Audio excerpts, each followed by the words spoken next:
것을 선언하고 불참했습니다. 이에 따라 탄력 근로제 확대안을 최종 의결하려던 오늘 경사노위 본회의는 결국 파행됐습니다. 초미세먼지 농도가 보통 수준을 회복함에 따라 수도권에 내려졌던 초미세먼지 주의보도 해제됐습니다. 환경부는 미세먼지 긴급 조치를 강화하고 한중 조기 경보 체계를 갖춰나기로 했습니다. 그동안 관리 사각지대에 놓였던 중견기업 사주일가나 부동산 재벌 등 이른바 숨은 대재상가에 대한 세무조사가 진행됩니다. 대상은 개인 사치 생활을 위해 법인 자금 등을 빼내 사용해온 탈세 혐의자 95명입니다. 현대차가 이르면 다음 달 중국 베이징 1공장 가동 중단을 검토하고 있는 것으로 알려졌습니다. 사드 사태 이후 실적 부진이 누적된 현대차도 전 세계적인 자동차 업계 구조조정 흐름에 뛰어들었다는 분석입니다. 이상은 시각 주요 뉴스입니다. 앞으로 미세먼지가 나쁨인 날이 지속되면 대응 수준도 단계별로 높아집니다. 환경부가 오늘 추가 대책을 발표했는데요. 취재기자 연결하겠습니다. 황인표 기자. 네, 황인표입니다. 네, 단계별 조치가 강화된다고요? 네, 그렇습니다. 환경부는 현재와 같이 비상저감 조치를 단순히 연장하는 것에서 그치지 않고 대응 수준도 끌어올리기로 했습니다. 예를 들면 3일 연속으로 비상조치가 발령되면 앞으로는 이 정부와 공공부문의 차량을 모두 전면 사용 제한하는 방안이 추진되고 5일 이상 발령이 되면 5등급보다 한두 단계 높은 등급의 차량도 운행을 제한받고 지역별로 차량 이부제 등을 실시하는 방안도 검토하기로 했습니다.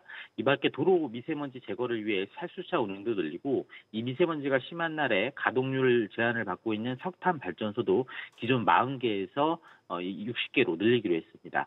또 앞서 문재인 대통령이 지시했던 한중 공동 인공강우 실험과 공동 비상저감 조치 시행도 올해 안에 추진하기로 했습니다. 네, 정치권도 대책 마련에 분주한 모습이죠. 네, 홍영표 더불어민주당 원내대표는 늦었지만 여야가 초당적 대응에 나서기로 뜻을 모았으니 입법과 예산 지원 등 국회가 할 수 있는 것을 신속히 하겠다고 밝혔습니다. 구체적인 대책과 관련해서 조정식 민주당 정책위 의장은 차량 공회전과 불법 소각을 집중 단속하고 학교 등 다중이용시설에 대한 물청소 시행 횟수도 대폭 늘리겠다고 밝혔습니다. 또 학교와 노인 요양시설에 대한 공기청정기와 마스크를 최대한 신속히 보급하고 시내버스에 미세먼지 전용 필터도 설치할 수 있도록 예산을 투입하겠다고 말했습니다. 정용기 한국당 정책위 의장도 이 재난 및 안전관리기본법 개정안을 통해서 미세먼지도 재난으로 분류해서 국가가 대응에 나설 수 있도록 하겠다고 말했습니다. 지금까지 보도국에서 전해드렸습니다. 정부가 미세먼지 대책 일환으로 경유세 인상 등을 검토하겠다고 밝혀 실현 여부에 관심이 쏠리고 있습니다. 그동안 경유세 인상에 난색을 표해왔는데 미세먼지 문제가 불거지면서 한 발 물러났다는 분석입니다. 취재기자 연결해 알아보겠습니다. 장가희 기자. 네, 장가희입니다. 네, 정부가 휘발유와 경유세 상대 가격 조정을 검토하고 있다고 밝혔는데 경유세의 인상 검토로 해석되고 있네요. 네, 그렇습니다. 이호승 기재부 1차관은 현 시점에서 정부 방침을 명확히 말할 단계는 아니지만 내부적으로 검토 대상이라고 밝혔습니다. 그동안 기재부는 경유세를 올릴 경우 배달 차량이나 화물 트럭 운전사 등 영세 자영업자들의 부담이 커질 것을 우려해 사실상 인상 요구를 반대해왔습니다. 심지어 최근 대통령 직속 재정개혁특별위원회가 경유세 인상을 권고했지만 기재부는 인상 논의에 소극적이었는데요. 미세먼지 문제가 불거지면서 상황이 좀 달라졌습니다. 문재인 대통령이 미세먼지 저감 대책에 총력을 다하라고 지시하면서 기재부 입장에 변화가 생긴 것으로 보입니다. 이 차관은 현재 언제까지 몇 대 몇까지 조정하겠다는 정부 방침을 말할 단계는 아니라고 전했습니다. 네, 문재인 대통령은 필요하다면 미세먼지 대책으로 긴급 추경 편성도 고려하라고 했는데 이에 대한 정부 입장은 어떻습니까? 네, 홍남기 경제부총리는 미세먼지 대응은 1차적으로 기존의 재원으로 편성하겠다고 했습니다. 추경이 편성될 경우 관련 예산은 공기 정화기를 보급하거나 중국과 공동 협력 사업을 펴는 데 쓰일 것으로 보이는데요. 기재부는 미세먼지 대책을 점검해 예산이 부족하면 목적 예비비 등을 먼저 사용하겠다고 밝혔습니다. 지금까지 SBS CNBC 장가입니다. 경제협력개발기구 OECD가 우리나라의 올해 경제성장률 전망치를 내렸습니다. 무디스도 앞서 2%대 초반까지 내리면서 하향 조정에 대한 공감대가 커지는 분위기인데요. 이런 가운데 정부는 제2 벤처붐 조성에 나섰는데 경제계는 이보다는 근본적인 고민이 필요하다고 지적합니다. 자세한 얘기 취재기자 연결해 보겠습니다. 류정훈 기자. 네, 류정훈입니다. 네, OECD가 경제 성장률 전망치를 얼마나 내렸습니까? 네, OECD는 우리나라 올해 전망치를 지난해 11월 발표 때보다 0.2%포인트 낮은 2.6%로 평가했습니다. 내년 경제 성장률은 기존보다 0.3%포인트 낮춰 올해와 같은 2.6%인데요. 지난 발표 때 우리 경제가 지난해 2.7%에서 내년 2.9%로 점차 성장할 것으로 봤는데 이번 보고서에서 그 분위기가 바뀌었습니다. 네. 우리나라 경제의 저성장이 고촉화되는 분위기예요. 네, 그렇습니다. 앞서 국제 신용평가 기관인 무디스도 우리나라 성장률 전망치를 2.1%까지 낮췄는데요. OECD도 기존보다 낮추긴 했지만 우리 정부나 한국은행, KDI 전망치와 비슷한 수준입니다. OECD는 미중 무역 분쟁이나 브렉시트 같이 대외 수출 요인이 우리 경제에 불리하게 작용할 것으로 내다봤는데요. 이 추세가 세계 경제 성장세에도 영향을 미칠 것으로 보면서 올해 세계 경제 성장률도 0.2%포인트 낮춘 3.3%로 예상했습니다. 네, 이렇게 우리 경제의 저성장 우려가 커지면서 정부가 혁신 성장에 드라이브를 거는 모습이에요. 네, 그렇습니다. 정부는 급속도로 성장하는 벤처 창업 기업을 적극 지원하는 대책을 발표했는데요. 정부는 기업 가치가 1조 원이 넘는 스타트업 기업인 유니콘 기업 개수를 4년 내에 20개로 늘리기로 했습니다. 또한 12조 원 규모의 스케일업 펀드를 조성해 자금을 지원하고 외부로부터 경영권을 지킬 수 있게 차등 의결권을 허용하기로 검토하기로 했습니다. 네, 정부의 적극 행보의 재개는 어떻습니까? 경제계는 혁신 성장을 위한 투자 지원도 좋지만 근본적으로 규제를 완화해야 한다고 주장했는데요. 어제 대한상의의 싱크탱크인 SGI가 주최한 행사에서 박용만 회장은 파격적인 탈규제로 민간이 주도하는 환경을 조성해야 한다고 말했고요. 이어 서영경 원장은 정부가 혁신을 촉진하는 촉진제 역할을 해야 한다고 주장했고 이재용 소카 대표 역시 자신의 SNS에 시대에 맞지 않는 건 새로운 법을 만들어 경쟁할 수 있도록 해줘야 한다고 밝혔습니다. 지금까지 SBS CNBC 류정훈입니다. 탄력 근로제 합의안 등을 의결하기로 했던 경제사회노동위원회의 제2차 본회의 의결이 무산됐습니다. 자세한 내용 취재기자 연결해 알아보겠습니다. 윤성훈 기자.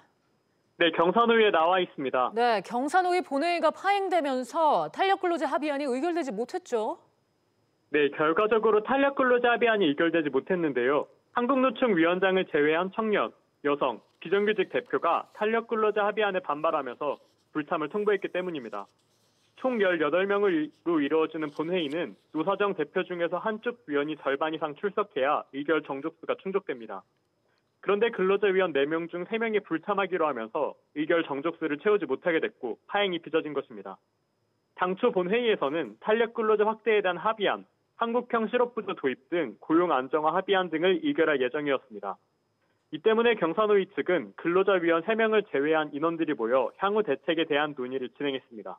네, 관심사는 탄력 근로제 확대가 이제 어떻게 될지 여부인데 어떻게 될 것 같습니까? 네, 경산호위의 본회의는 오는 11일 다시 열기로 결정됐는데요. 문성현 위원장은 만약 이 기간에도 의결하지 못한다면 국회 판단에 따라 이후 일정을 진행하겠다고 밝혔습니다. 또한 경산호위 측은 노사정의 합의를 무력화시킬 수 있는 이러한 사태가 반복되지 않도록 근본적인 대안을 마련하겠다고 밝혔는데요. 노사정 대표 중에서 한쪽 위원이 절반 이상 참석해야 한다는 의사결정 구조를 개정하기 위해 법 개정까지도 고려한다는 것입니다.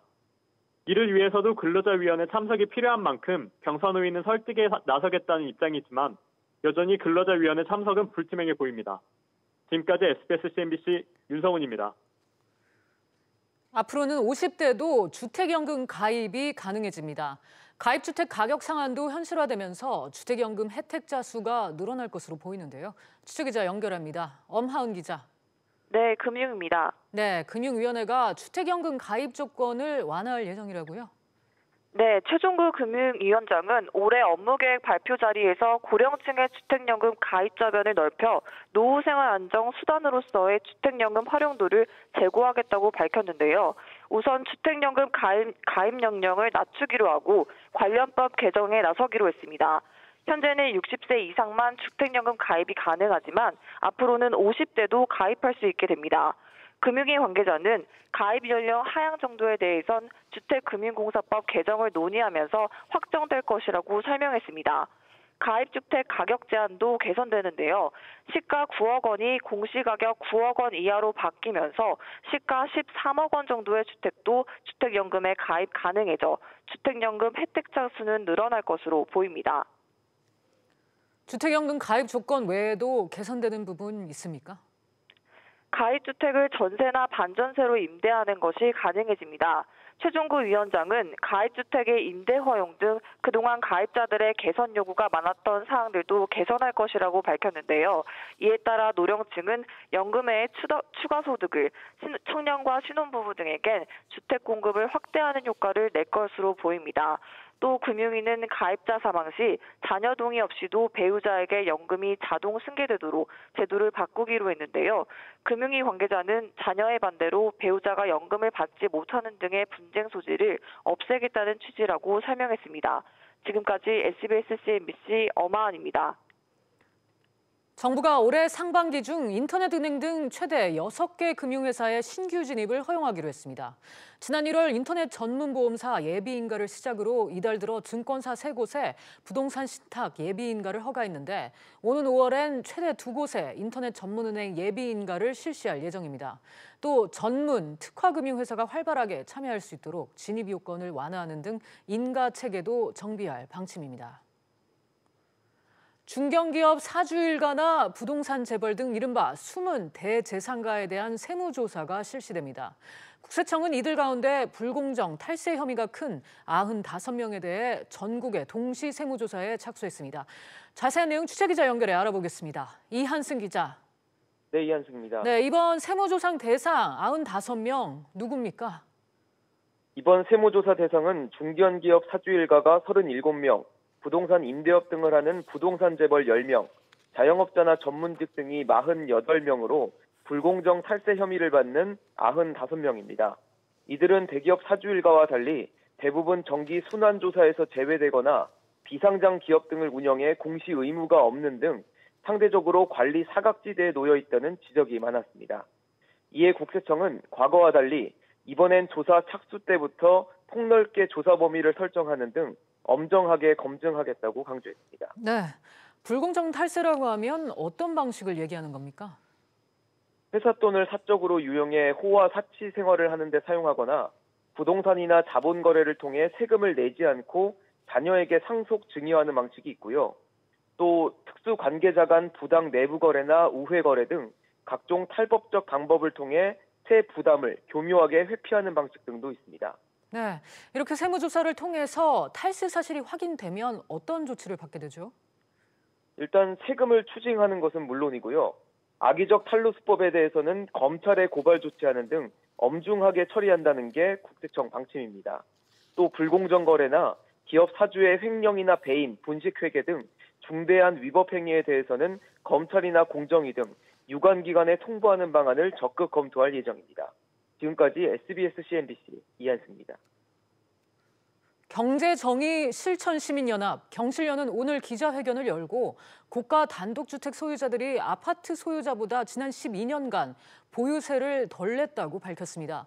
사례로 든 주택엔 전직 대통령과 대기업 총수 소유의 주택도 포함됐습니다. 자세한 내용 취재기자 연결해 알아보겠습니다. 강산 기자. 네, 강산입니다. 네, 세금을 얼마나 덜 냈다는 겁니까? 네, 경실련은 지난 2005년 공시가격제도 도입 이후 고가 단독주택의 보유세 부담이 21%나 줄었다고 밝혔습니다. 경실련은 서울 논현동과 삼성, 성북, 이태원, 그리고 한남동 일대의 고급주택 15채에 대한 공시지가와 공시가격을 비교 분석했는데요. 이명박 전 대통령과 이명희 신세계그룹 회장 자택 등도 포함됐습니다. 조사 결과 주택의 땅과 건물을 합친 공시가격이 제도 도입 3년째인 2007년 이후 땅값인 공시지가보다 평균 7%, 최대 12% 낮은 것으로 밝혀졌습니다.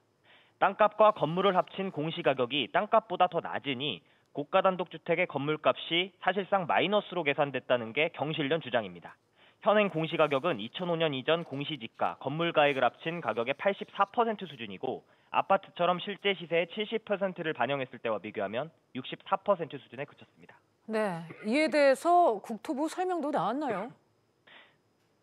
네, 국토교통부는 지난해 9월 고가주택 일부 건물값이 마이너스라는 주장과 관련해 급격한 세부담 증가를 방지하기 위해서 조사자가 산정한 가격의 80% 수준으로 공시하겠다고 공표 중이라고 밝혔습니다. 즉 토지 가격 부분이 건물 가격 부분에 비해 상대적으로 비중이 매우 큰 경우 단독주택 공시가격이 토지 공시가격보다 낮은 사례가 발생할 수 있다는 건데요. 국토부는 이 같은 의혹에 대해 단독주택뿐 아니라 공동주택에도 공시비율 80%를 적용하고 있다고 설명했습니다. 하지만 국토부 해명에도 경실련은 여전히 이해할 수 없다는 입장인데요. 경실련은 지난달 국토부에 대한 감사를 청구했고 서울시 등 지자체에도 해당 내용과 관련해 감사 청구를 진행할 예정이라고 밝혔습니다. 지금까지 경실련에서 전해드렸습니다. 앞으로 불리한 정보를 지연 공시하는 이른바 올빼미 공시를 하는 상장사는 명단이 공개되고 주가 조작 등 자본시장 불공정 거래 행위에 대해 금융당국이 조사할 때 특별 사법경찰 제도가 활용될 방침입니다. 또 증시 불공정 거래에 대한 과징금 제도가 새로 추진되는데 금융위원회는 이를 위해 자본시장법 개정을 추진 중이라고 밝혔습니다. 현대차가 이르면 다음 달 중국 베이징 1공장 가동을 중단하기로 검토하고 있습니다. 사드 사태 이후 계속된 실적 부진에 따른 건데요. 6년 동안 대형 M&A가 없었던 포스코는 1조 원대로 예상되는 전기차 배터리 부품업체 인수전에 뛰어들었습니다. 산업계 주요 소식 김현우 기자와 짚어보겠습니다. 김 기자. 네, 김현우입니다. 네, 최대 자동차 시장인 중국에서 고전하던 현대차 결국 구조조정에 나서는군요. 네, 그렇습니다. 베이징 현대가 다음 달 베이징 1공장 가동을 중단할 것으로 알려졌습니다. 베이징 현대는 직원도 2,000명 감원한 것으로 전해졌습니다. 베이징 현대는 중국 5개 공장에서 연간 165만 대를 생산할 수 있는데 베이징 1공장 생산 능력은 30만 대입니다. 하지만 100만 대를 넘었던 판매량이 사드 사태 후 70만 대 선으로 급감하면서 공장 가동률은 50%를 밑돌았습니다. 일감은 없는데 설비와 인력 유지 비용은 계속 들어가면서 손실액이 수천억 원대로 불어났습니다. 네. 조만간 다시 회복을 기대할 수 있을까요? 중국 경기가 둔화되면서 현대차 판매량이 단기간에 늘기는 어려운 상황입니다. 가동률이 떨어진 다른 중국 공장도 구조조정을 할 것이란 전망이 나오고 있습니다. 상용차를 생산하는 수찬 현대, 장수성의 기아차 공장이 구조조정 대상으로 거론되고 있습니다. 현대차는 연간 30만 대를 생산하는 인도 공장을 올해 가동하고 동남아 등 신규 시장에 공장 설립을 추진하고 있습니다. 한편 포스코는 전기차 시장에 뛰어드나 보군요. 네, 그렇습니다. 포스코가 전기자동차 배터리용 핵심 부품인 동박을 생산하는 KCF 테크놀로지스 인수를 추진 중인 것으로 알려졌습니다. SK그룹 등 다른 대기업들도 이번 인수전에 참여하면서 인수 금액이 1조 원을 넘을 것이란 전망도 나오고 있습니다. 미국계 사모펀드 KKR이 100% 지분을 보유하고 있는 KCFT는 삼성, SDI와 LG화학, 파나소닉 등 전 세계 전기차 배터리 업체에 동박을 납품하고 있는데요. 최근 전기차 판매가 계속 늘면서 매년 매출이 30% 이상 성장하고 있습니다. 포스코는 2차 전지 소재 사업을 새로운 성장 동력으로 정하고 2차 전지 관련 사업을 하는 포스코 캠텍과 포스코 ESM을 합병하는 등 투자를 늘리고 있습니다.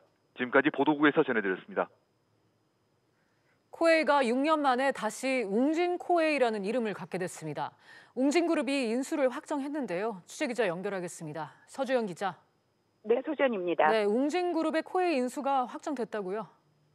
네, 그렇습니다. 코웨이는 오늘 이사회를 열고 사명을 웅진코웨이로 바꾸기로 했습니다. 웅진그룹이 법정 관리에 들어가면서 사모펀드인 MBK 파트너스의 웅진코웨이를 매각한 지 6년 만입니다. 웅진그룹은 지난해 10월 말 코웨이를 되산다고 발표했는데요. 발표 이후에도 1조 8천억 원에 이르는 인수자금을 마련하지 못할 것이라는 우려가 계속 나왔었습니다. 하지만 인수자금 조달에 성공해서 오는 22일 자금을 치르고 코웨이 인수 작업을 마무리할 예정입니다. 윤석금 웅진그룹 회장의 차남인 윤세범 전무가 그룹 주력사가 될 웅진코웨이 경영에 참여하고 이혜선 코웨이 대표는 유임됩니다. 그동안 인수자금 확보 등 고비가 있었죠. 네, 맞습니다. 웅진그룹은 코웨이 인수를 앞두고 신용등급 하락에 주가도 주춤했었는데요. 코웨이 인수 발표 후 재무부담 급증에 대한 우려가 반영된 겁니다.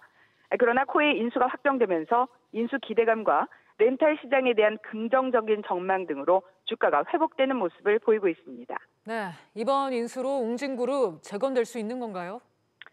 네, 코웨이는 윤석금 회장이 1989년에 설립한 생활가전 렌털 업체로 줄곧 1위 자리를 지키고 있는데요. 윤 회장은 코웨이 인수를 계기로 웅진그룹 재건에 시동을 걸 전망입니다.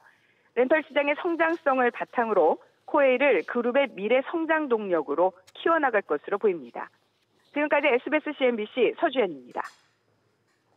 현재 국내 상장사 가운데 한 주당 가격이 제일 높은 롯데칠성이 10대1 액면 분할을 하기로 했습니다.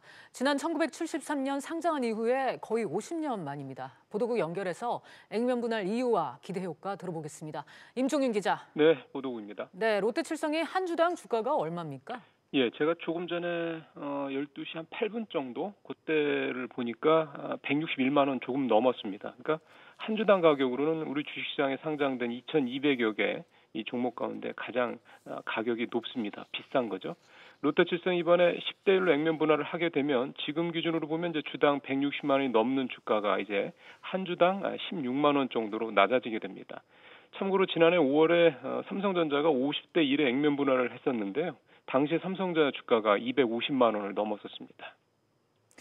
네, 주가가 국내 1등이면 좋은 거 아닙니까? 왜 굳이 액면 분할을 하겠다는 거죠? 회사 측의 설명은 주주들에게 좀 더 가까이 다가가고 싶다. 흔히 말하는 주주 친화적인 정책의 일환이다. 요겁니다. 주가가 비싼 주식들의 공통점은 시장에서 유통되는, 그러니까 거래가 되는 주식 수가 아주 적다는 건데요. 지금 화면에 CG 한 장이 나가는데 이 롯데칠성의 최근 일주일 거래량을 보시는 모습입니다. 보시면 많아야 1,500주, 한 1,000주, 1,100주 정도밖에 안 되는 거 볼 수 있습니다. 이렇게 유통 물량도 얼마 안 되고 가격도 워낙 비싼 게 이런 비싼 주, 소위 말하는 황제주들이 보통 갖고 있는 공통점인데요. 액면 분할을 하게 되면 유통 물량이 10배 늘고 주가도 10분의 1로 낮아지니까 개인 투자자들도 이제는 한번 사볼 만한 주식, 이른바 대중주가 될 수 있는 겁니다. 회사 측은 이와 함께 기업의 본질 가치를 높이도록 투자자들의 수익성을 높이겠다고 해서요. 앞으로 롯데칠성이 어떤 대책을 내놓을지도 한번 볼만할 것 같습니다. 보도국에서 전해드렸습니다. 정부가 대중교통비를 30% 이상 줄일 수 있는 광역 알뜰 교통카드 시범 사업을 확대하기로 했습니다. 기존 선불 충전 방식에 더해 후불식 카드도 출시하고 전국 어디서나 카드를 이용할 수 있도록 호환성도 높일 계획입니다. 자세한 내용 취재기자 연결합니다. 조슬기 기자. 네, 조슬기입니다. 네, 광역 알뜰 교통카드 시범 사업이 확대된다고요? 네, 그렇습니다. 지난달까지 세종과 울산, 전주 등 3개 지자체에서 실시한 광역 알뜰 교통카드 시범 사업이 다음 달부터 수도권을 포함해 전국의 주요 지자체로 확대됩니다. 국토교통부는 오늘 전국의 주요 지자체를 대상으로 시범 사업 설명회를 갖고 참여 지자체를 공모한다고 밝혔습니다. 앞서 문제점으로 지적됐던 여러 불편 사항도 개선되는데요. 충전소를 직접 방문해 선불로 충전해야 하는 불편함을 없앤 후불 교통카드가 새로 출시되고 전국 어디를 가더라도 이용할 수 있도록 호환성도 높였습니다. 또 기존의 복잡한 결제 방식을 대폭 간소화해 이용도 간편해졌다고 국토부는 설명했습니다. 네, 여기에 더해 교통비 절감 혜택도 늘어난다면서요? 네, 최대 30%인 할인폭이 지금보다 더 늘어날 전망입니다. 지금은 해당 카드를 구입할 때 10%를 우선 할인받고 걷거나 자전거 등을 타면 이동 거리만큼 마일리지 형태로 20%를 더 할인해 줍니다.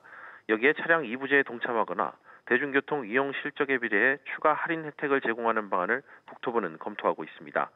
이와 함께 민간 기업에 부과하는 교통 유발 부담금에 대한 공제 제도를 새로 신설해 기업들이 지자체에 내는 부담금을 직원들에게 마일리지로 지급할 수 있도록 기업들의 참여를 적극 유도할 계획입니다. 지금까지 보도국에서 전해드렸습니다. 온라인에서 휴먼 예금을 조회하고 찾아가는 휴면 예금 찾아줌 서비스의 운영 시간과 지급 한도가 확대됩니다. 서민금융진흥원에 따르면 신청 시간은 오전 9시부터 오후 8시까지로 연장되고 온라인에서 지급 신청할 수 있는 한도는 기존 30만 원에서 50만 원으로 늘어납니다. 증시 상황입니다. 국내 증시 현재 약보합권에서 거래가 되고 있습니다. 코스피 0.18% 내림세 2,171포인트에 거래가 되고 있고요. 코스닥 0.06% 내림세 746포인트에 거래되고 있습니다. 오늘 주목해보실 종목들 차례대로 살펴보도록 하겠습니다. 우선 현대차입니다. 지금 중국 내 베이징 1공장 가동을 중단 검토하고 있다는 소식이 올라왔습니다. 하지만 신형 소나타에 대한 기대감이 계속해서 커지는 상황인데요. 현재 0.8% 오름세 12만 5,500원에 거래가 되고 있습니다. 포스코 같은 경우에는 하락세 보이고 있습니다. 대형 전기차 배터리 부품 업체를 인수 추진 중이라는 소식이 올라왔지만 주가에는 좋은 영향 미치지 못한 모습입니다. 1.18% 내림세 25만 2천 원에 거래되고 있습니다. 롯데칠성 지금 액면 분할 소식이 올라오면서 1.06% 오름세 보이고 있고요. 코웨이 같은 경우에는 0.85% 오름세입니다. 6년 만에 웅진코웨이로 사명을 변경하면서 오름세 보이고 있습니다. 마지막으로 카카오입니다. 현재 0.47% 내림세, 공유전기 자동으로 서비스를 출시한다는 소식이 올라왔지만 여전히 내림세 보이고 있습니다. 지금까지 증시 상황이었습니다. 오늘 저희가 준비한 소식은 여기까지입니다. 시청해주신 여러분 고맙습니다.